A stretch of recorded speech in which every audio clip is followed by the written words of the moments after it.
छत्रपती संभाजीनगरच्या गेवराई पायगावचे सरपंच आक्रमक आंदोलनासाठी ओळखले जातात। मात्र त्यांना जे आहे ते छत्रपती संभाजीनगर पोलिसांनी नोटीस दिली आणि छत्रपती संभाजीनगर व जालना जिल्ह्यातून का हद्दपार करण्यात येऊ नये जे आहे ते अशा त्या नोटीसतून कारणे दाखवा नोटीस देण्यात आली आणि त्या नोटीसमध्ये जे आहे ते आरोप मंगेश साबळे यांच्या विरोधात करण्यात आले।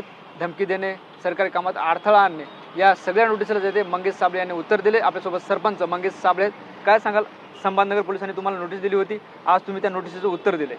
नक्कीच आज सहाय्यक पोलीस आयुक्त यांच्या ऑफिसमध्ये जाऊन आम्ही या नोटीसीला उत्तर दिलेलं आहे।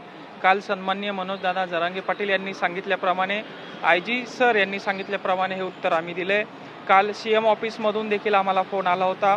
सन्माननीय या ठिकाणचे पालकमंत्री यांनी देखील फोन केला होता आणि सन्माननीय विलासबापू भुमरे यांनी गृह राज्यमंत्री यांच्याशी बोलणं करून दिलं होतं आणि या सगळ्यांचं एकच म्हणणं आहे की आपण कायदा हातात घेऊ नये, आपण नोटीसीला उत्तर द्यावं, आपल्यावर कुठलीही चुकीची कारवाई होणार नाही। त्या अनुषंगानं सर्व वकील बांधवांचा सल्ला घेऊन कायदेशीरता आम्ही या नोटीसीला आज उत्तर दिलेलं आहे।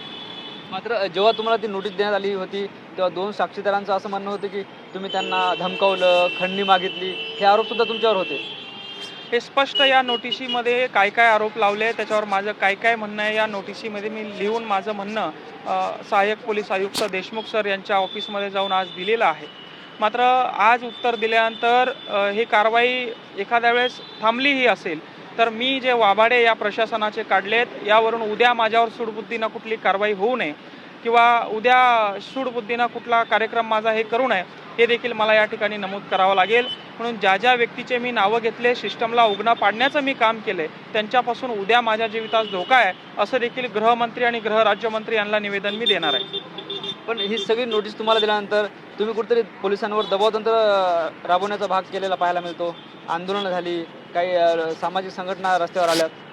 नाही, दबाव तंत्राचं याच्यामध्ये काय, माझ्यावर मी काय म्हटलं, मला तडीपार करा, माझ्यावर गुन्हे दाखल आहे त्या हिशोबाने करा, पण संविधान तुम्ही हातात घेणार असाल, हे बघा संविधानापेक्षा मोठं कोण नाही।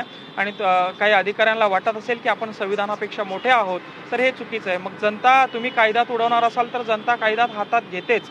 हे उदाहरण आपल्याला नेपाळवरनं, श्रीलंकेवरनं, म्यानमारवरनं बघायला मिळालेलं आहे। म्हणून असं आपल्या देशात होऊ नये म्हणून सन्माननीय अधिकाऱ्यांनी देखील कायदा हातात घेऊ नये, एवढंच या ठिकाणी मी म्हणेन। पण या सगळ्या पोलिसांच्या नोटीसमुळं मंगेश साबळेंच्या आगामी काळातील आंदोलनाची धार कमी होणार आहे का? बिलकुल नाही। संविधानिकरित्या निवेदन देऊन संविधानाला कुठेही हातात न घेता मी आंदोलन असे सुरू ठेवेल। आंदोलन म्हणण्यापेक्षा जनसामान्याचे आवाज, शेतकऱ्यांच्या, कष्टकऱ्यांच्या, लेकरांच्या भविष्यासाठी उठलेला हा आवाज आहे, हा कधीही बंद होणार नाही। मेलो तरी माझा आवाज बंद होणार नाही। मी कंटिन्यू संविधानिक मार्गाने गोरगरीब कष्टकरी बांधवांसाठी आवाज उचलत राहील। पण त्या नोटीसमध्ये जे ते तुमच्या विरोधात दोन साक्षीदार उभे करण्यात आले होते, त्याची काय सत्यता आहे? त्याची सत्यता पडताळण्यात यावी, त्याच्यावर चौकशी समिती नेमून त्याचं सखोल चौकशी करण्यात यावी अशी देखील मागणी त्या उत्तरामध्ये मी केलेली आहे। आता समोर काय प्रशासन कारवाई करतं हे बघणं महत्त्वाचं ठरेल।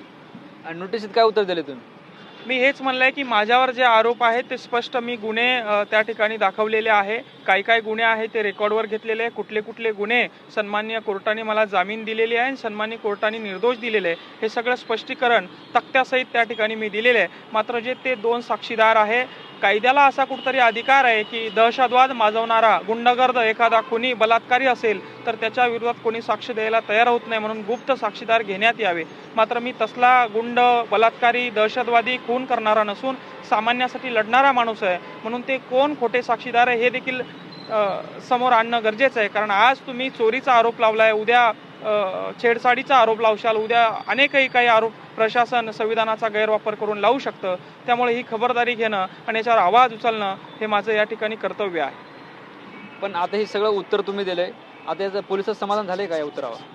आता ते पोलीस प्रशासन ठरवेल। ज्याप्रमाणे CM ऑफिस, पालकमंत्री आणि गृह राज्यमंत्री आणि सन्माननीय मनोजदादा आणि सन्माननीय IG सर आणि सन्माननीय सर्व माझी वकील टीम त्यांनी मला सांगितलंय, त्याप्रमाणे मी माझं उत्तर या ठिकाणी स्पष्टपणे 14 पानामध्ये दिले, ते मी आपल्यासोबत या ठिकाणी शेअर करतो। आता काय भूमिका असणार आहे पुढची या संदर्भात? आता प्रशासनाची काय भूमिका आहे ते बघणं महत्त्वाचं ठरेल. मात्र मी कुठेही मागं हटणार नाही. समाजासाठी काम करणारा मी माणूस आहे. माझी गळचेपी होईल, अन्यायासमोर मी शांत बसेल असं कधीही होणार नाही. कारण मी संघर्षातून वर आलेलो आहे. माझा प्रत्येक आवाज, माझा प्रत्येक आंदोलन आपण साहेब उचलून बघावं. मी कुठेही स्वतःसाठी मला लाईक करा, फॉलो करा, प्रसिद्धी द्या म्हणून केलेलं नाही, तर प्रत्येक जनभावनेचा तो आवाज होता. लेकरांचा, गोरगरीब कष्टकरी बांधवांच्या त्या भावना होत्या आणि त्या भावना जर सरकार चुकत असेल, प्रशासन चुकत असेल तर वारंवार त्यांच्या पुढे टाहो ठेवून मांडण्याचं काम मी करत राहील. पण तुमचे काही आंदोलन पाहिले मागच्या दिवसातले, तर एक कलेक्टर खाली आहे, सेवनची गाडी अडवणं, हे आंदोलन संविधानिक मानता तुम्ही? मी वारंवार निवेदन देऊन देखील प्रशासन याच्यावर कारवाई करत नसेल तर भावनेच्या भारामध्ये एखादा माझा शब्द चुकला असेल त्याबद्दल मी या ठिकाणी दिलगिरी व्यक्त करतो. मात्र यानंतर संविधानाच्या पायमल्लीला न तुडवता संविधानाच्या कायद्याच्या कसोटीत राहून निवेदन देऊन या ठिकाणी आम्ही आंदोलन करत राहू. याचा अर्थ असा नाही आहे की आम्ही हारलोय, थांबलोय, मात्र आवाज आमचा कधीही दबणार नाही. नोटीसीमुळं मंगेश साबळेंची भाषा नरमली? नाही, बिलकुल असं म्हणता येणार नाही. माझा आवाज कणखर आणि आहे तसाच आहे. अन्याय कुणावर झाला तर हा आवाज पुन्हा या महाराष्ट्रामध्ये छत्रपती संभाजीनगरमध्ये गुंजल्याशिवाय राहणार नाही. निश्चित आपण बघतोय सरपंच मंगेश साबळे आपले सोबत होते. ज्या पद्धतीने छत्रपती संभाजीनगर पोलिसांनी त्यांना तडीपारची नोटीस दिली होती, त्यानंतर त्यांनी जे आहे ते या नोटीसला उत्तर दिले आणि आता यावर पुढे काय होतं हेही पाहणं महत्त्वाचं ठरणार आहे. मात्र ज्या ठिकाणी अन्याय होईल त्या ठिकाणी माझा आवाज गुंजल्याशिवाय राहणार नाही असा इशारा सुद्धा सरपंच मंगेश साबळे यांनी दिला आहे. कॅमेरा पर्सन हरी नेगीसह ज्ञानेश्वर लोंढे, TV9 मराठी, छत्रपती संभाजीनगर.